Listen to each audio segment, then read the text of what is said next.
Okay, I will stand near because I know you are all tired.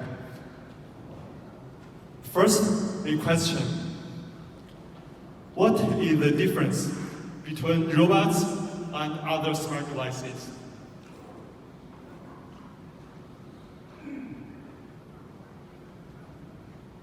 My answer would be that robot can move in this real physical world. So what does that mean to robotic vision? One of the consequences is that a robot may not be able to observe all the regions of its interest with one single observation. Think about this question. How many tables are there in this big room? It's a very simple question for a 10-year-old child, but quite challenging for robots to answer.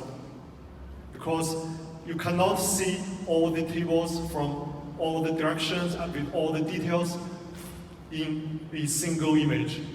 You need to move around, you need to look around. And you need to fuse all the information spatially and temporally into a coherent model of this room, which we would call a world model.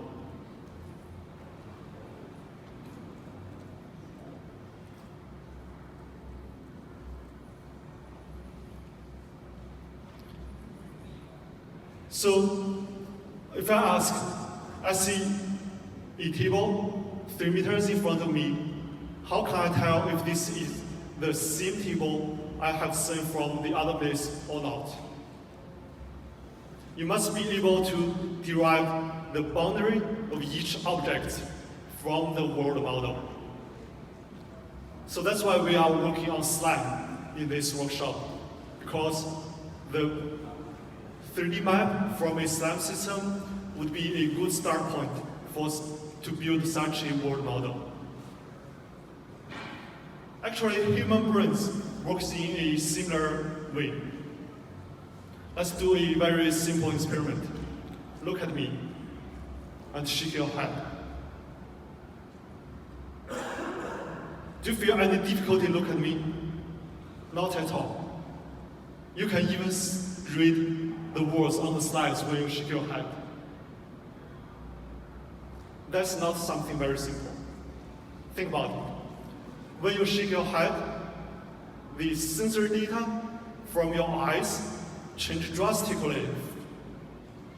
Every pixel is changing. So if your mind is processing each frame from your eyes, it would cost a lot of computing power to process them.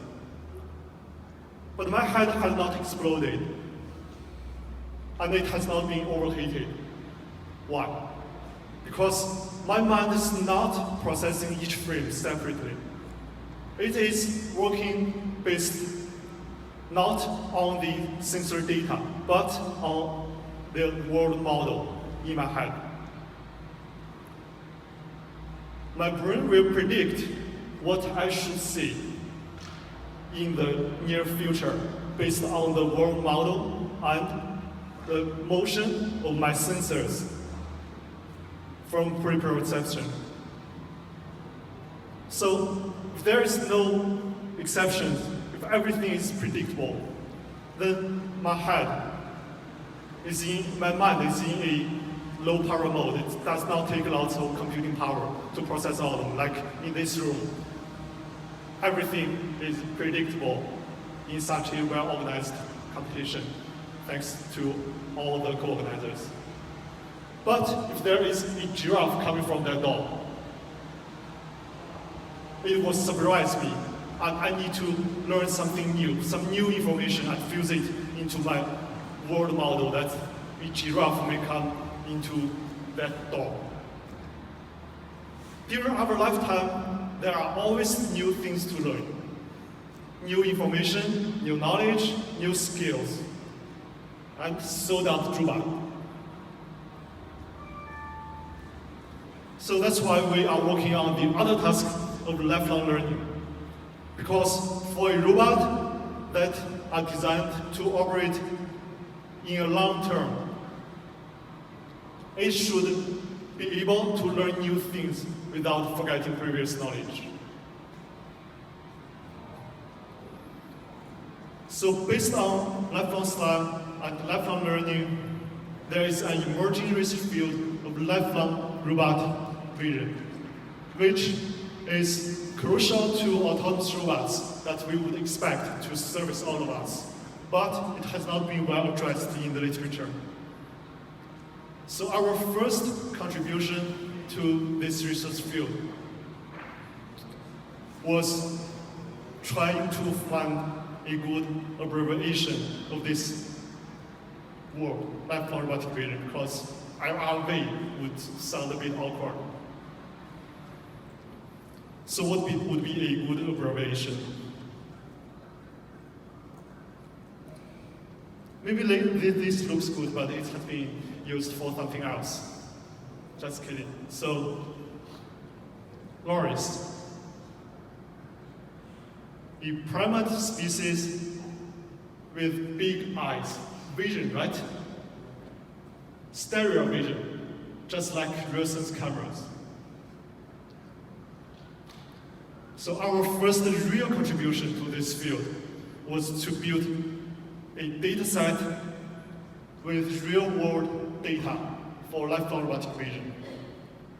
We built OpenLORIS object and OpenLORIS sim, and benchmarks for lifelong object recognition and for lifelong SLAM.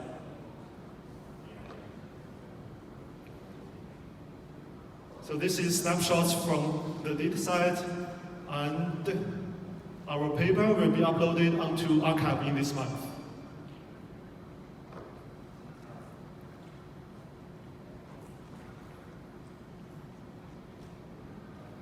We have still a long way to go towards lifelong robotic vision, of course.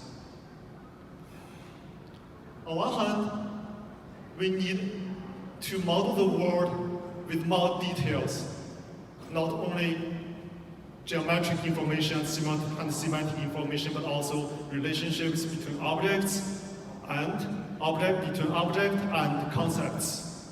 And the robots must be able to inference between those information and knowledge.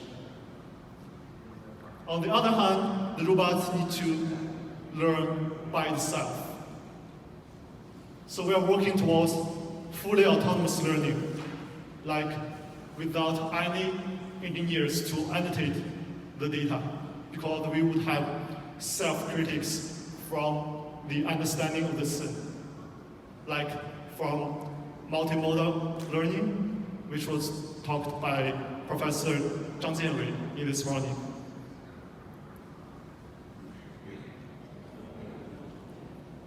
For this long-term mission, we are building a community, OpenLORIS. We welcome not only joint research, but also, of course, data contribution and proposal of new tasks and new benchmarks for the challenges in the next few years. So if you have got an idea, or if you have got an data, please contact with us. And we will help to deploy the algorithms in real world with our partners. That would be a brief introduction to our datasets and the OpenLORIS community. So if you have any questions, we can talk during the coffee break. Let's see you at 4 o'clock, and Professor will give us a keynote talk about SLAM. So let's take a brief break. Thank you.